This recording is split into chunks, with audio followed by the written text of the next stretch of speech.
company. Oh, got it. Okay, hold on. We'll do that.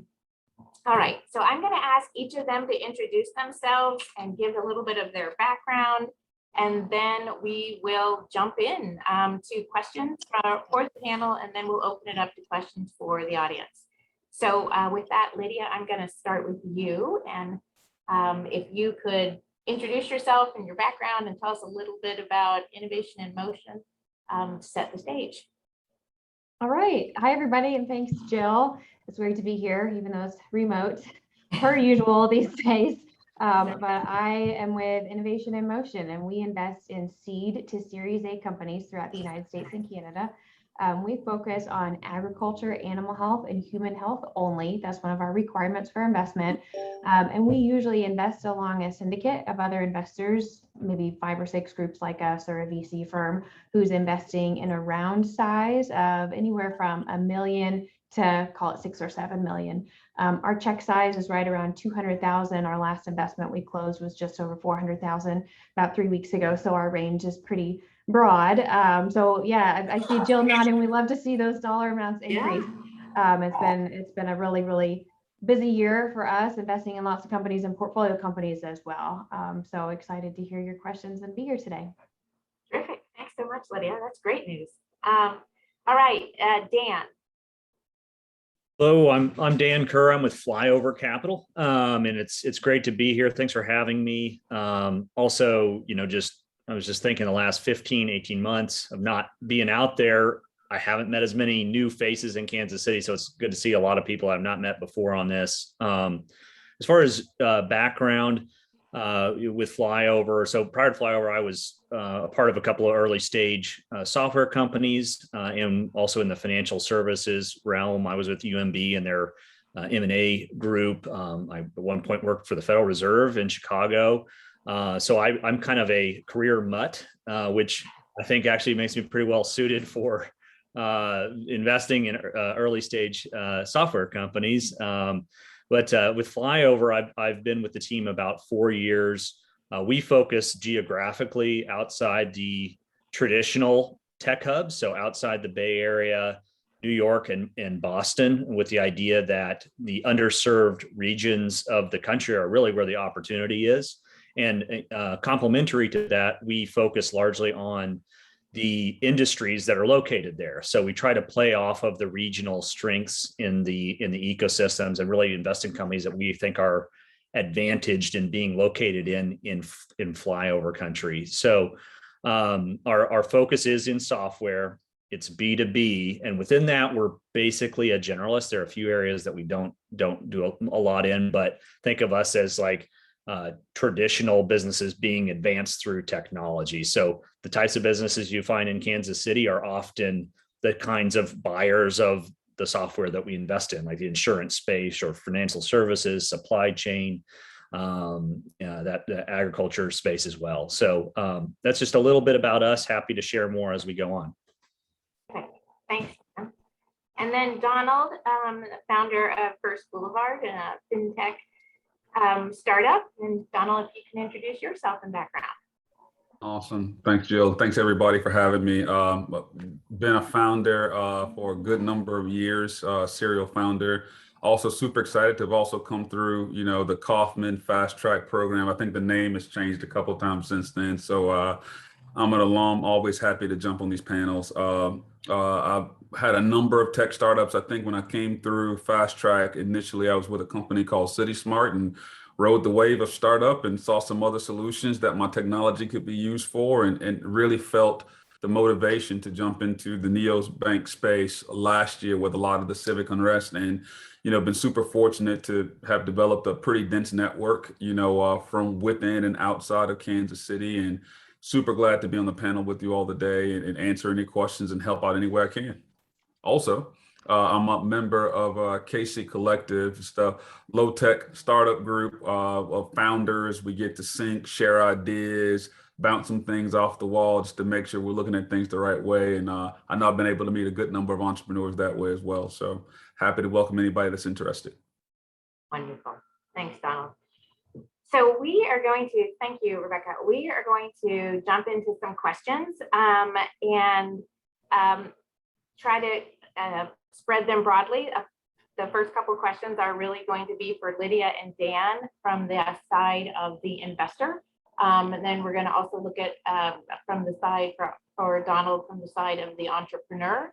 And then we have some questions that are going to go for everyone, and then we're going to open it up. So just give you an idea of what to expect. So I'm going to kick it off with Lydia and Dan.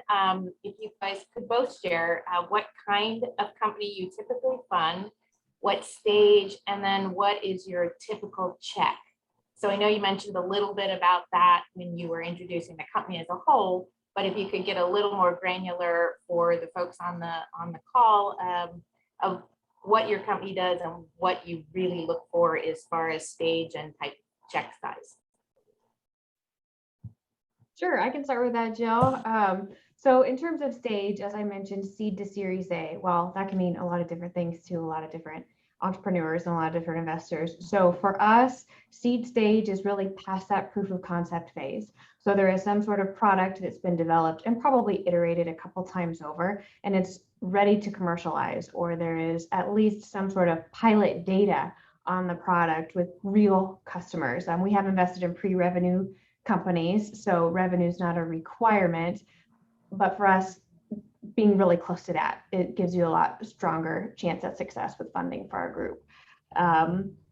In terms of the kind of company that we invest in, we've invested really across the board. We've invested in some equipment companies, in some biotech companies, in some software companies. So I would say we're pretty broad. We don't invest in pharmaceutical companies, so I can eliminate that one. But other than that, we are pretty broad within the agriculture, animal health, and human health verticals. And I would say check size, like I mentioned, our range is really between 100,000 and 500,000 on average. Our last few deals have been 200,000 plus. And so it really just depends on the opportunity and the stage of development as well. We typically invest a little bit more at that Series A level than seed stage because the risk is higher. But we've invested in a lot of our companies multiple times over as they continue to grow. So we do like to be that continuous growth partner for our companies. If that helps answer to start with. That's fantastic. Thank you. And Dan, how about flyover? Sure. So in the intro, I mentioned just a little bit about the industry focus that we have. B2B software focused on largely on traditional industries that are changing through technology. What we're looking for is high growth, high scale businesses. Typically have that early market traction. And we're looking for what we say is market validation at the point that we invest. Generally speaking, those are definitely post-revenue companies. We'd say relatively early revenue. And I say kind of like broadly 6 digits. So that's still a huge spectrum of a company from 100,000 in annual revenue to $1 million. That's 10 times difference. But and within that, the sweet spot is typically a company that's nearing $500,000 in revenue. But we do tend to look pretty closely at a lot of companies that are in the 200,000, 300,000, 400,000 in annual recurring, moving quickly towards that mark. So like we say, they're usually quite early stage, but in the market and growing fast, and have proven out that there is a scalability element there. They've proven out some key learnings about the market, that they're in a position to raise a round of several million. Really, how we look at stage from a sort of investment size standpoint is our discipline for our fund is that we enter in a $1 to $5 million round, and we don't really care what it's called, but these days it's called typically a seed or seed plus round, occasionally a Series A. But unlike, even 5, 6, 8 years ago, where Series A could easily be a $4 or $5 million round, we rarely are looking at a round that people are dubbing a Series A. It's typically seed or seed plus, and that tends to be a $2, $3, $4 million round that we're focused on, sort of as our sweet spot. And as far as our check goes, so we will lead a lot of those rounds, or we're kind of one of the largest investors in it. So $1 to $2 million check is typical for us. Occasionally we will do like a $500,000 check in maybe a little earlier stage company that's only raising, from our perspective, $1 million. But typically we're investing roughly half the round or so in the companies where we invest. So those are a few points that, happy to answer more questions around any of that. So. Okay. Let me piggyback on both of you with a follow-on question of that. Is besides size of the company, revenue, you mentioned some other scalable, that they're at a place for learning. What are some of the other, for lack of another word, traits that you're looking for in the company? So where are they at that? They're at that stage, but in your eyes, putting revenue aside and putting the actual technology fitting your verticals aside, what is it that you're looking for when you become interested in one of these companies? I'm happy. I'm happy to take it first. Kind of when you say traits, I'm thinking about largely human capital, I guess. We do invest at a stage where kind of in the spectrum of it being, really about the founder and really about sort of the financial growth of the company. We're still very much on the founder side of that, where yes, you've got a business and you've got customers and you've got, some meat on the bone that we can look at. It's still really very important who's running the company and kind of how they can navigate the ups and downs that inevitably come with running a business, and hire the right team, make key sales happen consistently and that kind of thing. So at our point, we only have early evidence of those things actually happen. So we'll look closely at those pieces, but we do look at, okay, not only who is the founder, but who are the core people around them. Not only what are the sales that you've managed to have today, but what is your plan for your sales going forward? Have you thought about your pipeline? Have you thought about the strategy of how you're going to really capture customers, rather than just go work at it? We want to know that there's some real thought around that. Those are a few things I'm thinking up front.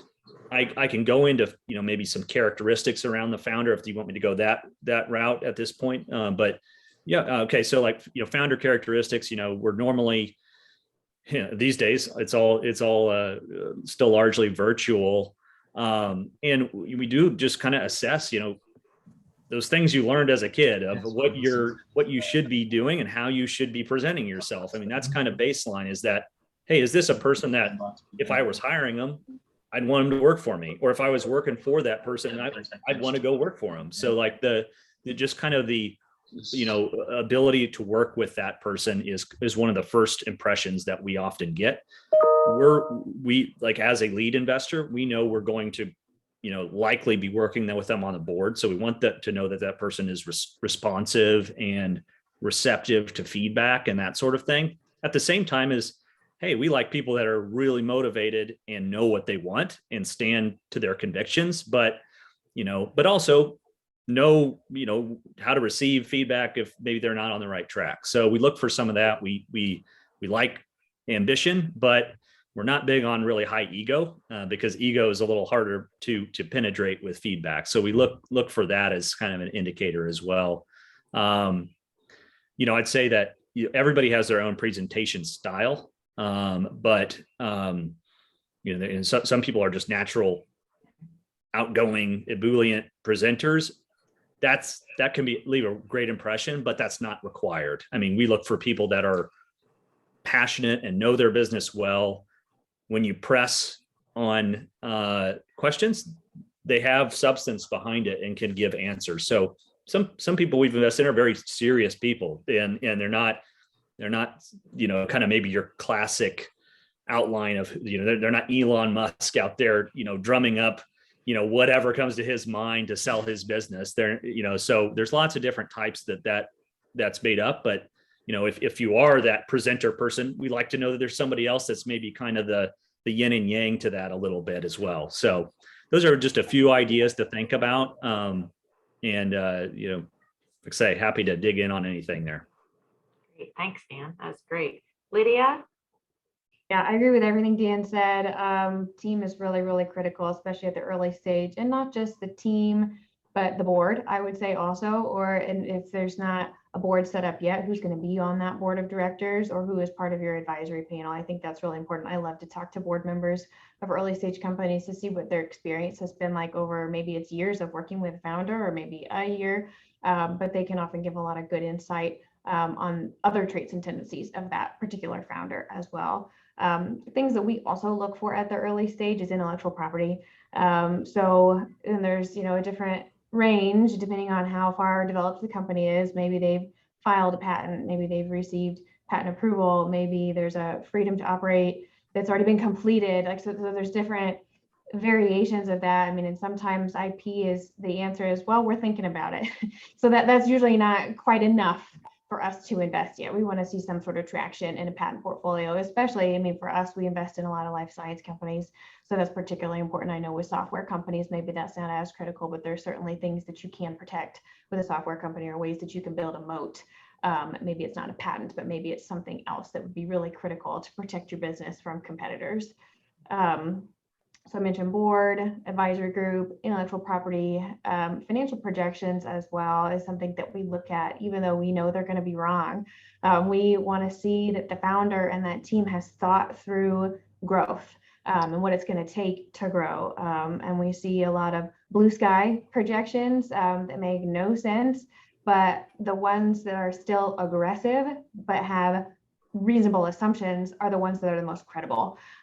So I think as an entrepreneur, thinking about how to find that balance is really important, because we will have questions about your financial projections, and to be able to speak to those is really important.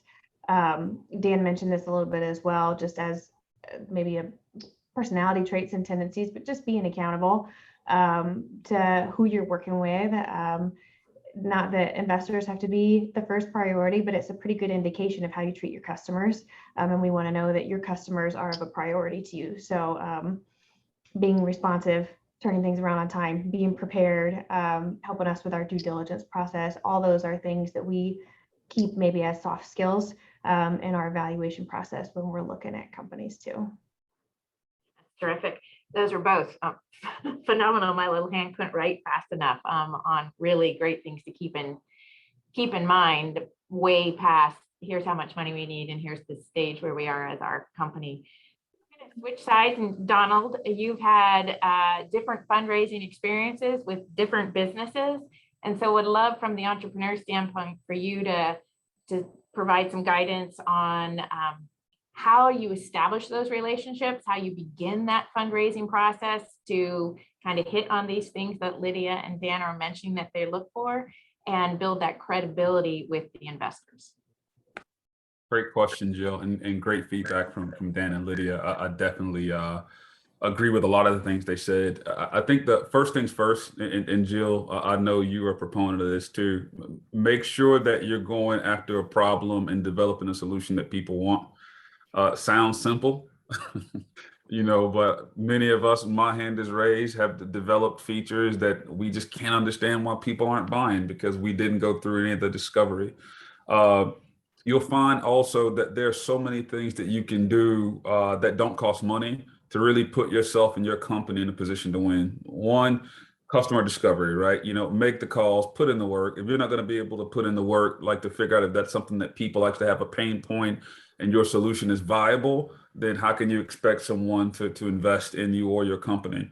The second thing is, after you find out that maybe you have something like that is worth potentially validating, put in the work to get some type of traction, right? Whether that be phone conversations to get potential letters of intent, right? There's people in town that can connect you to LOI templates, or get a memorandum of understanding, which is even lighter, which is saying, hey, we're not doing anything with this company, but if they develop something that may be interesting to me, I may be willing to talk about doing a deal with them. Like super, super light. It just shows that you've been able to convince other people that what you have is potentially viable, which is what starts to pique the interest of investors. You're a B2B business. depending on the size business you're going to, you'll find that can be a little bit easier. I know I've had conversations with several of the entrepreneurs here, and Brad, as an example, I'm going to call you up because I know you've done a really good job of that, right? Reaching out to like apartment complexes and additional partners to say, hey, here's what I'm working on. Are you interested? Makes your venture so much more interesting. Another thing is you have to, if you're going to build a team, right? When investors look at ventures, I've noticed, and I ask them all the time, like, you bet on the jockey or the horse? A little bit of both, right? But I think the earlier your company is, it's definitely going to be a little bit more of the jockey. So do that internal due diligence.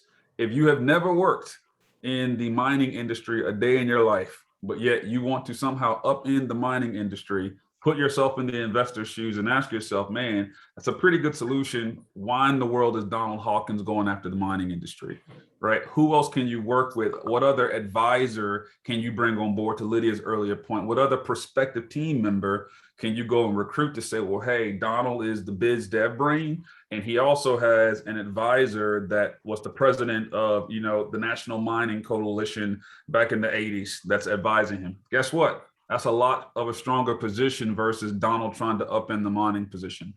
Another thing too, and I'll say drop this fourth one and maybe one more, because as y'all can see, I can talk for days about this stuff. It's exciting. Is once you get some type of validation, you've gotten a little bit of traction to show that some people are interested in what you're doing. The cheapest and most cost-effective thing you can do that can take you such a long way is design. If you can find you a contract UI UX designer or a friend of yours that goes to school, somebody that goes to your mom and dad's church to help bring your idea from your head to something that's visual, it helps the investors see your vision so much more.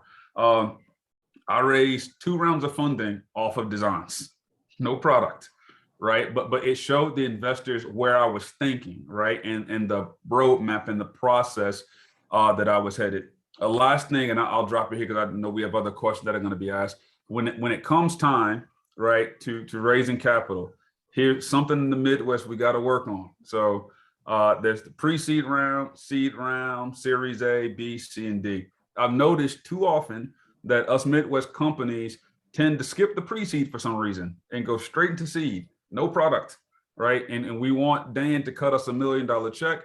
Dan really wants to do that, but we have no revenue. Lydia really wants to do that, right? But we have no validation, no product, no team, right? It is much better for you to shift things to the left.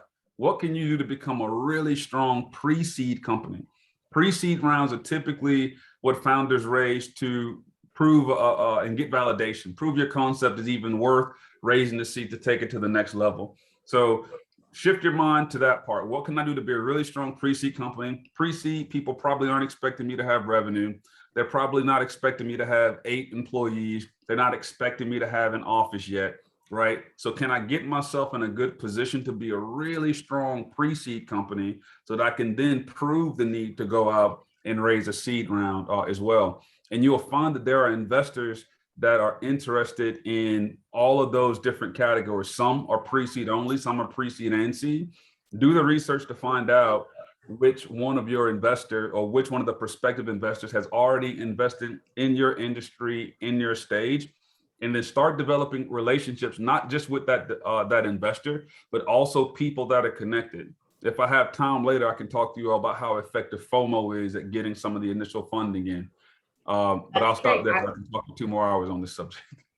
Who knew FOMO would come up in this panel?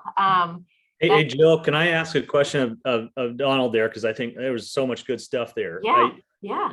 You raised 2 early rounds of funding with, as you said, kind of a wireframe of what you were doing.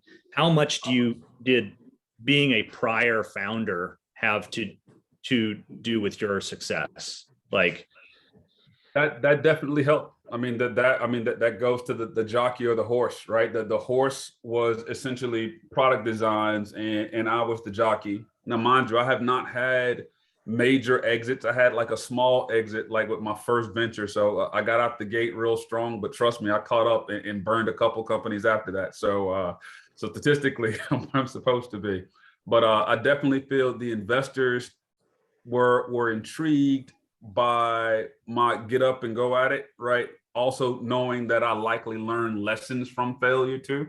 I think that's one of the most important things for entrepreneurs, right? You got to fail fast, right? But if you're failing towards trying to validate a product, trust me, guys and girls, that is not as heavy as you think, right? If you spend investor dollars to prove a concept could potentially work and you find out it doesn't work, that's part of the process, right? But too often as entrepreneurs, we try to take the small amount of money that we raise and get all the way to the finish line. And it's tough to do sometimes. It's really tough to do. But Dan, to your point, yeah, no, that did have a role to play. Yeah, for sure. Well, and you had been, hi Donald, it's Sally. I mean, you had run a multi-million-dollar company with a large team. So that had a lot to say too about you and your ability. Maybe you hadn't done a new technology product, but you had successfully run a business. Yep, that's correct. That was really, and yeah, and it showed in your preparation and what you did. That's right. And all of these are component pieces that kind of need to come together for it to be the whole package that kind of tips from interested but not quite sure to interested, and let's dig in on those discussions.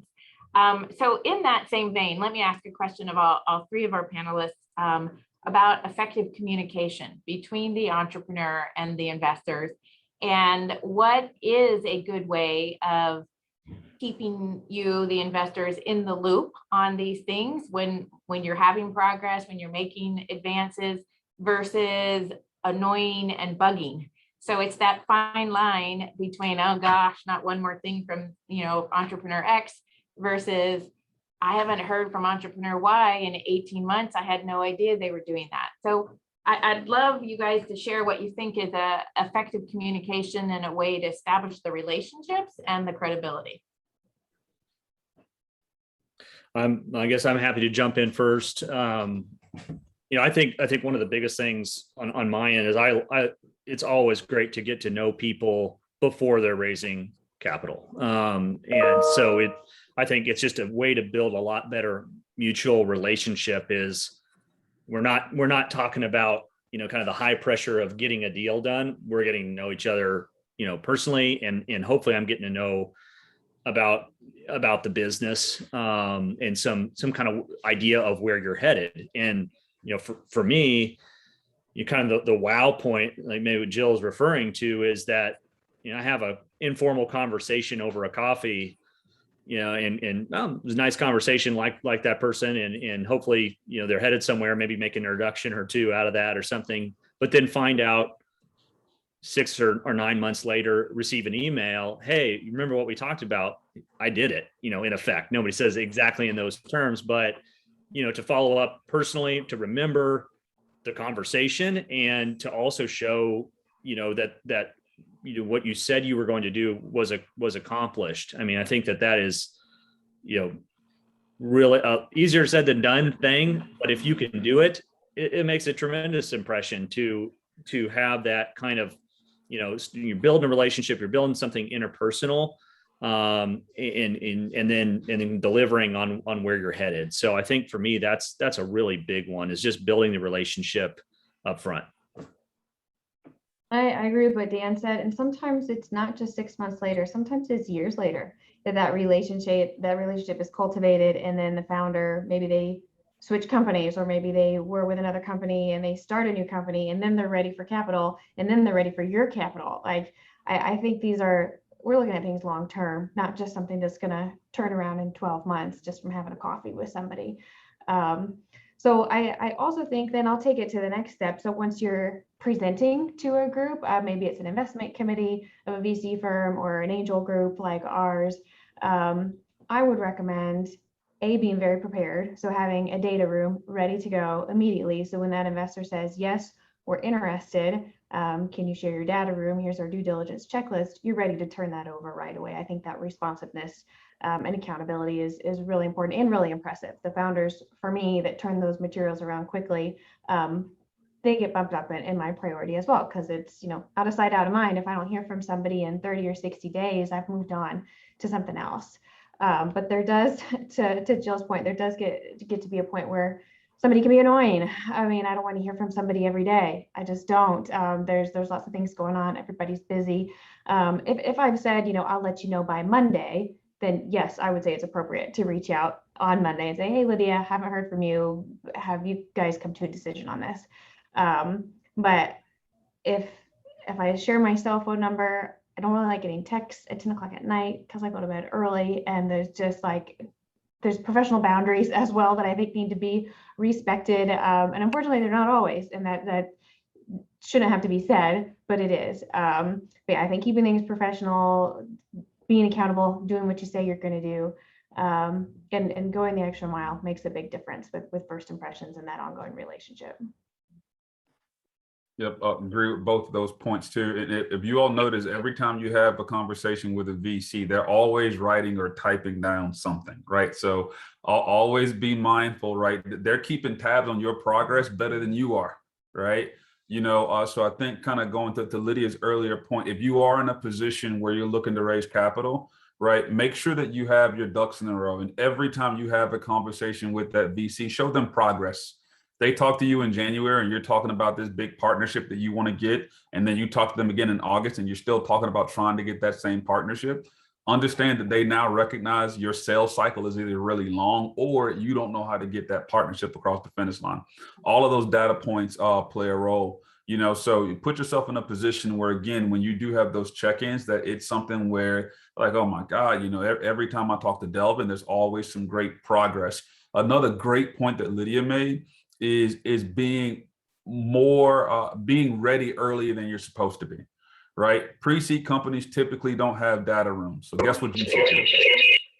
Have a data room, right? And there's lots of templates out there. I know a lot of the entrepreneurs here locally have shared a couple of templates here. I'm getting feedback. Sorry about that. It's not you. Okay, go ahead, Donna. Testing. Boom. Yep. Get a data room, and super simple things you can even do, right? When you want a VC to invest, in a lot of cases they work you through the ladder, right? You talk to the principals, and principals, if they like you, send you to analysts. Make the analyst job easy. Go to McKinsey, get some reports, put all that stuff in the data room so that if the principal is interested, they can see your pitch deck. They can see a list of all the things that you need to have that you don't currently have. They can look at market reports to validate the TAM you told them about, that $8 billion TAM that's available for you, right? Make their job easy. And so what happens is when they send that over to the investment committee, right, everybody's job is simple, and you'll find that moves the process along faster. I never realized, until a few years ago, how much work I created for VCs that wanted to invest in me. Right? It sounds so simple. You give this amazing solution to this huge problem. They should just cut the check already. They're not going to do that until they do their research. Make their job easier and be as early as you can. Yeah, that is a great point. Anything you can do to make it easier for them to want to check the checkbox, right? I think that's an important thing that you guys are all bringing up. I'm going to ask just one more question so we have time to open it up. And this really is, again, for all of you. But for Lydia and Dan, what do you expect a company to have already tapped by the time they are reaching out to you? So, grant funding, MTC funds, SBIR funds, microloans, things of that nature. And then Donald, kind of the flip side of it is, what were the things that you did that made that difference? What was the pivot where all of a sudden it was like, oh, you already have X? Well, then come on in, let's hear from you. So if you guys could both talk about that as you're looking at for these early stage companies and the kind of the journey they should take, what you look that they've already done before they reach you. Sure, and I think Donald mentioned it before as well. He said we don't see a lot of pre-seed rounds here, and I agree with that. I think in my mind, pre-seed is really for that non-dilutive funding, and some higher risk investors as well. But we love to see like digital sandbox funding, SBIR funding, the works, all that has already been inserted into the company so that they've been able to grow and develop and test their product and do customer discovery, so that risk has been mitigated even a little bit. It's really, really helpful. And if they do have SBIR grant. I mean, what's phase 2 and phase 3 look like? What's their probability for achieving even more non-dilutive funding down the road? What do those dollars look like? There's a lot of matching programs that'll match, I don't know, in the millions of dollars, and that can be huge for a company. So what does that look like for your particular company, if it's even an option? Because there really are a lot of great resources out there, even here in Kansas City, to tap into, that we like to see that those avenues have been pursued prior to us investing. Yeah, I'd echo that point of, kind of any points of validation that you can get, that, hey, somebody believed in you and supported you is only positive. And so I would say that, like in the software realm, we do see pre-seed rounds. They may not be as public sometimes. Companies aren't ready to, totally put out press releases and things like that when they're not even in the market yet. But we have done pre-seed rounds in very limited occasions. But for us, it's all about, you've got customers lined up, you've validated a whole bunch if we're going to do that. I do think that Kansas City is kind of missing that piece for some founders that are really ready for that, and kind of doing more of a true, institutional pre-seed. Most of the institutional capital is more seed and beyond, and so expecting some real revenue traction. I was going to say, on our early funding, what we often see is, for us, I would say the average company is definitely over $1 million raised for like our average round of, say, 3 or 4 million. They've raised typically initially angels and or grant non-dilutive kinds of funding, ecosystem funding. And then many of them have raised some early seed funding, not always as an equity round, but at a minimum, some convertible debt that would be converting into the round where we're funding. So it's, they tend to have been around for us, I would say 24 months-ish, plus or minus, when we're investing. And so they've been through a couple cycles of some kinds of investors that have come in before us. And I do want to make one point on that. Each step of that, so if you take it like non-dilutive funding, angel funding, institutional, debt or equity, each step of that is incrementally more advanced, because, if you get to the point of having some kind of institutional investor, you've pretty much got to have a board of directors and things like that. So it's the requirement and the learnings you're going to get along the way, each add to the validity for the next investor down the road. So I think the point earlier made about not skipping a step can be really helpful I think Donald made that point, that it can be really helpful, because then the next investors are saying, oh, you did all these things. Not only did you develop your business, you've also been responsible with funding, and you've put it to work, and you've had governance in the process. So that's a great point, Dan. Donald? Definitely say again, agree with Lydia and Dan again, and say that all day. I feel like for those that are interested in raising on the venture side, some of the easy things to do is find the investors that invested in companies that exited. They probably did pretty well, especially here locally. Two, I also feel that, going back kind of to Dan's earlier point as well, you want to have that governance in place, but you also don't want to, it's kind of going against what I said earlier, you also don't want to be too early, right? If you don't have a product, you don't have a team, please don't go and bring on 5 boards of directors, right, on your company. You got time, right? I feel Kansas has a lot of options to get you started, and you have to be able to use any little micro moment to get that traction. And that could be getting the Digital Sandbox grant as some validation to say, hey, angel investor, I'm about to build this company. I recently, received a grant from Digital Sandbox.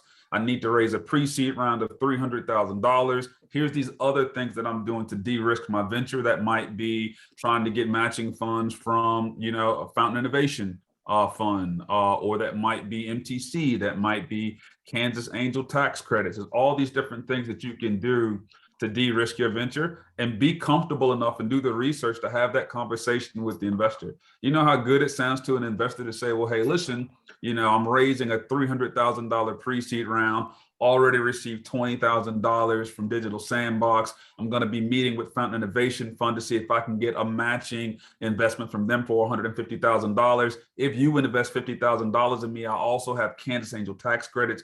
I can provide you up to $25,000 back the same year that you could rebate from your taxes, only leaving with you about $25,000, worth of actual investment, in the company, even though you get credit for the full 50. You start pulling all those things together, and angel investors start going, wait a minute, all right, this is nowhere near as risky as I once thought it was, but they want to get in early, because if your company can successfully go from a pre-seed round where it's probably going to have a lower valuation, validate, get a seed round where the valuation will likely 3 to 4x. And then if you really crush it at that, get to an A round where the valuation 3 to 4x from that amount too. That early angel investor just crushed it, right? And they may have enough return from just the pre-seed to the A where they can walk away and possibly, 4x, 5x their money. And guess what? The next entrepreneur is going to benefit from that too. There's a lot of little small things that you can do, but just know, if an investor is interested, they will work with you. I've also seen a lot of companies start off pre-seed, getting their C Corp and boards and advisory board, no employees, no products. And sometimes those things have to be rolled back. So there's a lot of things that you can learn from this ecosystem. And I feel partners like Dan and Lydia are great folks to talk to that actually care about the relationship and helping people along the way as well. That's terrific. All right, I know Chris and Rebecca, you have been manning the chat. So I want to open it up for our group to be able to ask questions of the panel, but I also wanted to ask you, Chris or Rebecca, were there any questions in the chat that you wanted to jump on first, or just open it up? I am good either way.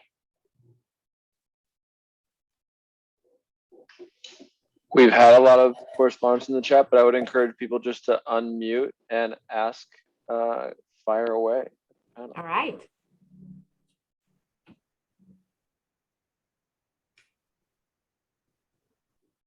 I have a handful of more questions I can ask, but I'm trying not to be selfish here. Okay, Rebecca. I have a question, and Lydia shared some of this already, but I'd like to touch on what specifically does good communication look like, or like some examples of things you thought were really keen, and what are some examples of bad communication that you've seen from entrepreneurs that you thought were maybe really terrible, so that we could kind of shoot for something specific rather than don't call, of course, don't call you in the middle of the night.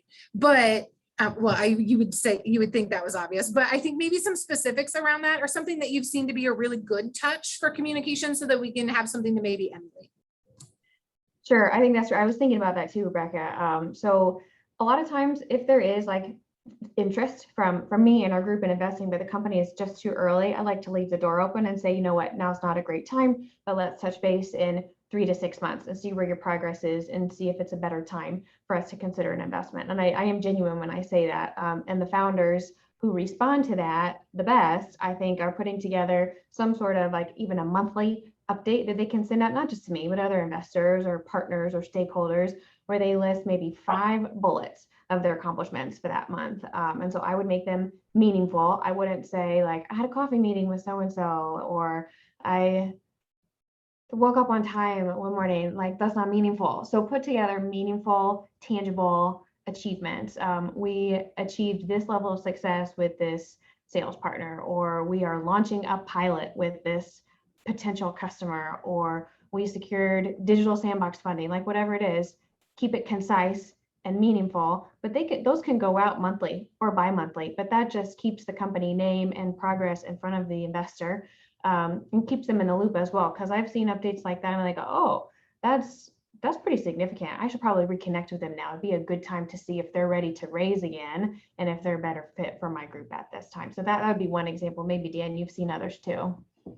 Yeah, I'm kind of the opinion less is definitely more, and I find a really good quarterly, or just when there is an update, newsletter Okay. to the group is best. I really struggle to keep up with something frequent, and it kind of goes quickly from honestly the name in front of me to the name that I'm just like, okay, like That you ignore.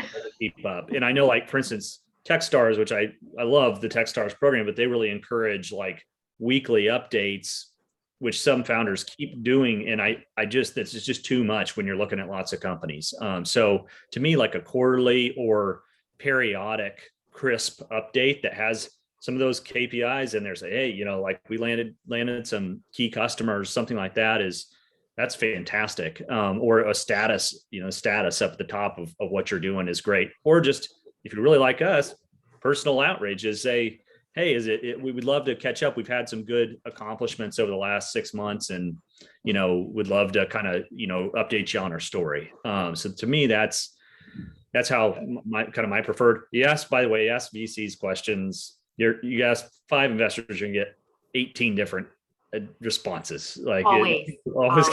Yeah. so you got to kind of filter this for your own purposes. But I was going to say one other thing just about communications in general.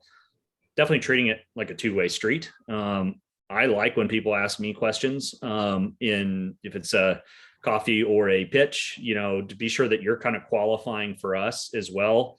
You know, we would definitely respect people that have criteria and know what they want, and are not just, you know, kind of trying to go after whatever money, you know, they can convince. And I will say part of that is, you know, sometimes I generally try to give our criteria up front so people have context. Well, then I can sometimes tell when people immediately try to bend their business to our criteria. Well, that just does not, that it's obvious and it doesn't work very well. And I think that, you know, kind of knowing what you really want and kind of doing that prep work to be sure you're qualifying for investors that really are going to be a good fit for you, is going to save you time and give you focus. So. Yeah, that's terrific. And the one thing I heard, regardless of every investor give you a different thing, was meaningful. That your updates actually have some backing to them and not just you're scrambling for a reason to reach out. What else? Let's open it up for more questions. I know we are quickly running out of time. Who else had a question? I have a question. I really appreciate the time, you guys, Donald, Lydia, and Dan. Hey, can you talk a little bit about equity? How do you view equity percentages from your standpoint? Don, I'd love to hear too from you as being the entrepreneur on the other side. Can you just discuss that a little bit? What's kind of a decent rhythm, how you approach different companies at the different stages as you've been describing beyond just the amount of money, but how do you view equity? First off, to Dan and Lydia, I also want to say thank you both for not saying, let me know how I can be helpful. I know it might be coming before we end this call, right? It's like the VC tagline at the end. Yeah. But I think equity-wise, and this was one of the biggest things that I struggled with for years, right? As a founder, trying to tell an investor what I feel my valuation should be, which was just as easy as me just doing that, right? I think the easiest way to make it all work for everybody is one, understand that investors know how to do math, right? You know, and you just think round around. Like for most pre-seed, seed rounds, and A rounds, you're looking at giving up about 20%, right? It is what it is. Like if you're crushing it, and your company is a much heavier seed company when you're raising an A, maybe you can get it down, you know, 16 to 18%. I've seen a lot of founders struggle, you know, when their math doesn't work. Right, when they want to raise $1 million, but tell an investor they want a $10 million valuation, meaning you only want to give up 10% of your company, you must be in a really good position to only give up 10%, right, for $1 million. So I think that's the kind of the quick answer for me. Just kind of understand where your company is heaviness wise for those different rounds, and just be prepped for, you know, 20 for the first 3 rounds. You want to control as much of your company as you can. And you just want to be mindful of it, right? So you got to think about the employee option pool. How much equity are you giving up to advisors? You know, are you giving the type of equity that you need to your employees? Are you being too heavy with your employees? I've also seen a lot of entrepreneurs do that too. And by the time they get to the A round, you know, now the founder only owns, you know, what, 20% of the company, which, you know, still not a bad position depending on where your valuation is. I'll stop there because I know Dan and Lydia have some feedback on that too. I think that's really good thought process. I think I just would extend on the point of, a million on 10 or something like that. Often the question becomes, well, what can you really accomplish with $1 million? And then you're going to go through a whole nother raise process to get the next extension. So that's part of where that mentality comes from, that roughly it ends up being about 20%. And I'd say there's a range. Yeah. Sometimes really fast mover is raising less or rationalizes to the investor that we just don't need as much right now. In other cases, it's 25%, but somewhere in that range is very common for a true equity round, and going through all the processes and legal work and everything associated with that. We, as a fund, I'll just tell you, as being sort of a lead investor, putting, a significant portion of the round together, we typically look at 10% as a minimum threshold for what we look to own in the deal in a round that has up to 20 or 25% ownership.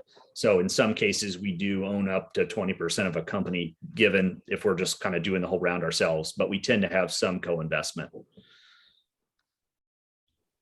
Yeah, I agree with everything Donald said and Dan said as well. And a piece of advice that I would give when it comes to equity is to hire a good attorney early on, who's going to help you properly structure your company. Because if it's not structured properly, it makes it much more difficult for investors to come in and try and figure it out and try to uncomplicate things and try to give you recommendations or demands about things that need to be changed in order for that investor. I mean, Dan, as a lead investor, I'm sure that there are employee option pools that they require to be a certain size, or founder shares to be a certain size, or else the founders disincentivized for the company to grow. There's lots of complications with that as well. And in terms of an actual valuation, I know founders really want that high valuation because maybe it feels like that puts value on your company, but for investors, we're trying to generate a return.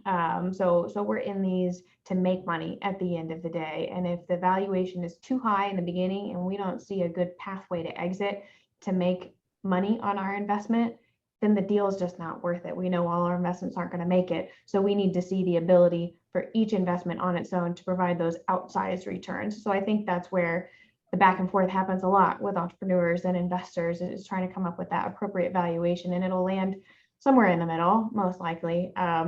But just try and think about things. I try and think about things from an entrepreneur's perspective, and I hope entrepreneurs think about things from investors' perspective, going into those conversations and try to be reasonable in those negotiations. Yeah, that's terrific insight, Lydia. All right, I am going to say that it is 4:30. Donald, I see your hand up. I think, where are you? I just saw it. There you go. Right here. Yeah, just one more quick thing before I forget. And I always like to make sure I mention this to Midwest entrepreneurs, especially. Like, if you want to raise a big round, it is true when the VCs say it's easy for them to write, $1 million check versus 100,000. I know it sucks when you hear it, but it's the truth.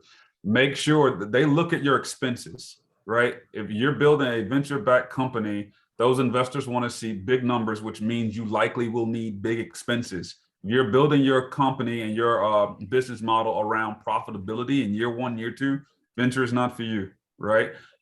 Make sure if you're going to raise $3 million, show the investor that over the next 15 to 18 months, you're going to hire enough people, you're going to spend enough money on marketing, you're going to need more legal to warrant you raising $3 million. That's what they're looking for, similar to what Lydia just mentioned, to get those outsized returns. And I found that it's a lot easier when founders make the expenses match the raise. Not just if they look at your pro forma and see that your expenses over the next 12 months is going to be $500,000, but you're raising $500,000 or $5 million. Why do you need $5 million if your expenses are only $500,000? Make your expenses $5 million, right?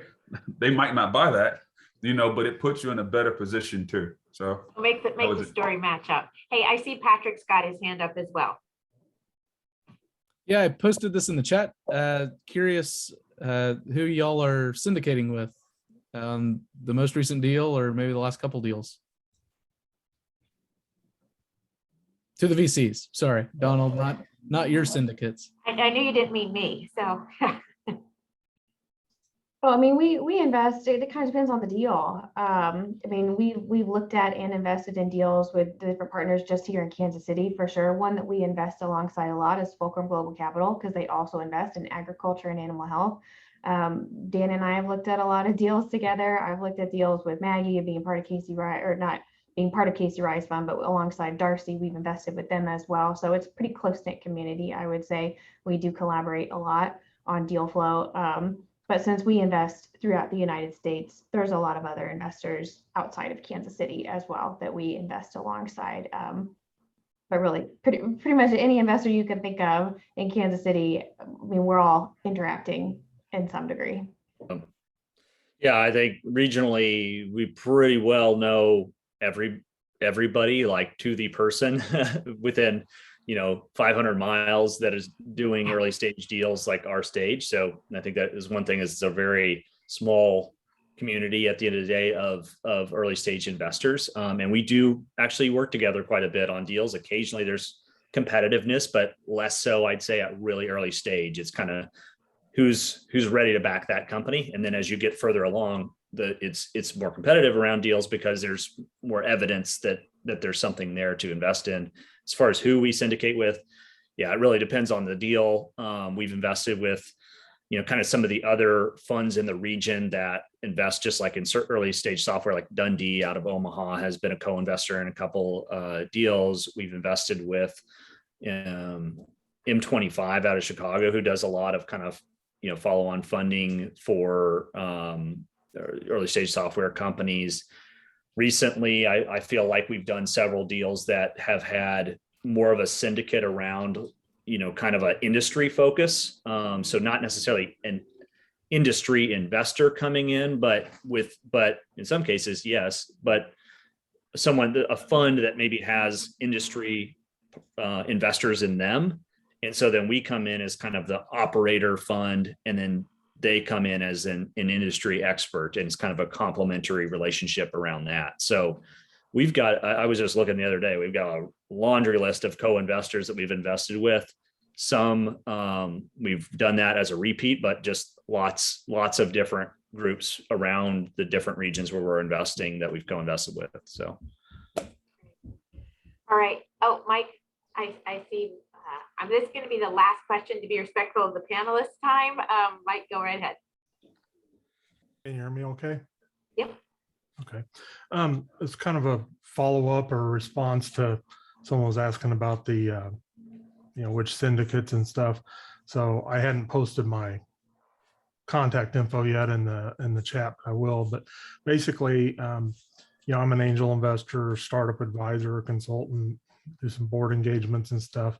But I'm new in this, and I'm also very small, and everything I've done pretty much to this point has been with syndicates, but I've only worked with a couple. So I spent 30 years in office equipment industry. I left that industry early last year to launch this venture that I spent about 6 months learning, because I was a copier guy, office equipment. I didn't really know much about the venture space and angel investing and stuff. So I spent about 6 months really educating. During that process, I came across Jason Calacanis syndicate. I sat through his angel university. I've done a lot of my investments have been with him, and I've done some also with Arlen Hamilton at Backstage Capital and Zach Coelis. So I'm very narrow focused, but my first year plan was to try to learn the market and consume as much deal flow as I could. So I wrote my first check in October, and I've currently got I've made over 30 investments since then. So, I mean, I'm not even a year into it, but they've been smaller checks into syndicates with a few direct investments. So moving forward though, I'm moving into the next second year. My plan is to focus more on Kansas City, where my check sizes will get a little larger, and I want to get a little more hands-on and more engaged. So, but regarding the syndicate question, the question I had for everyone is just, I'm starting to see there's just a lot of frothiness out there. I mentioned this to Chris Recamp there. We went to lunch here a while back. I said there's just there's money flying at anything, any crazy ideas. Anyone else seen that? And he said, well, it's not happening in Kansas City. And I mean, for example, it was I can't say what it was, but there was something I came across the other day that pre-revenue, stealth, and I mean, it's like 50 other people are doing it. And they had a $40 million pre, they were raising 15 for a $55 million post.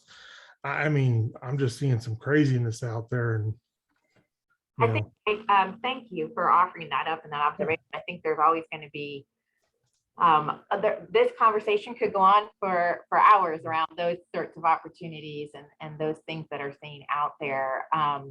But as I said, I am going to wrap this for the sake of our panelists. I really want to thank Lydia and Dan and Donald for spending this time with us and sharing these insights. And I have the pleasure of getting to work with them on a relatively regular basis. And I still was cramping up writing so many great notes and so many ideas. And so I hope it was helpful for everyone. I genuinely think that this is what our community is a lot of people giving of their time and their expertise to make it easier for others to be successful. So thank you again, Lydia, Dan, Donald, for doing this for us. And we will look for, we have one more summer in the sand. We've pushed it. We decided that September was still summer. So we've got one more summer in the sand coming up that is on sales and how to get those revenues that Lydia and Dan were talking about, what it looks like, how to get those customers. So for those of you, keep an eye out if that is of interest to you. And everyone, thank you so much. Have a wonderful evening. Appreciate it. Thank you. Thanks, Jill. Thanks, everyone. Thank you. Dan. Bye, Donald. Thank you. Thank you. Thank you all.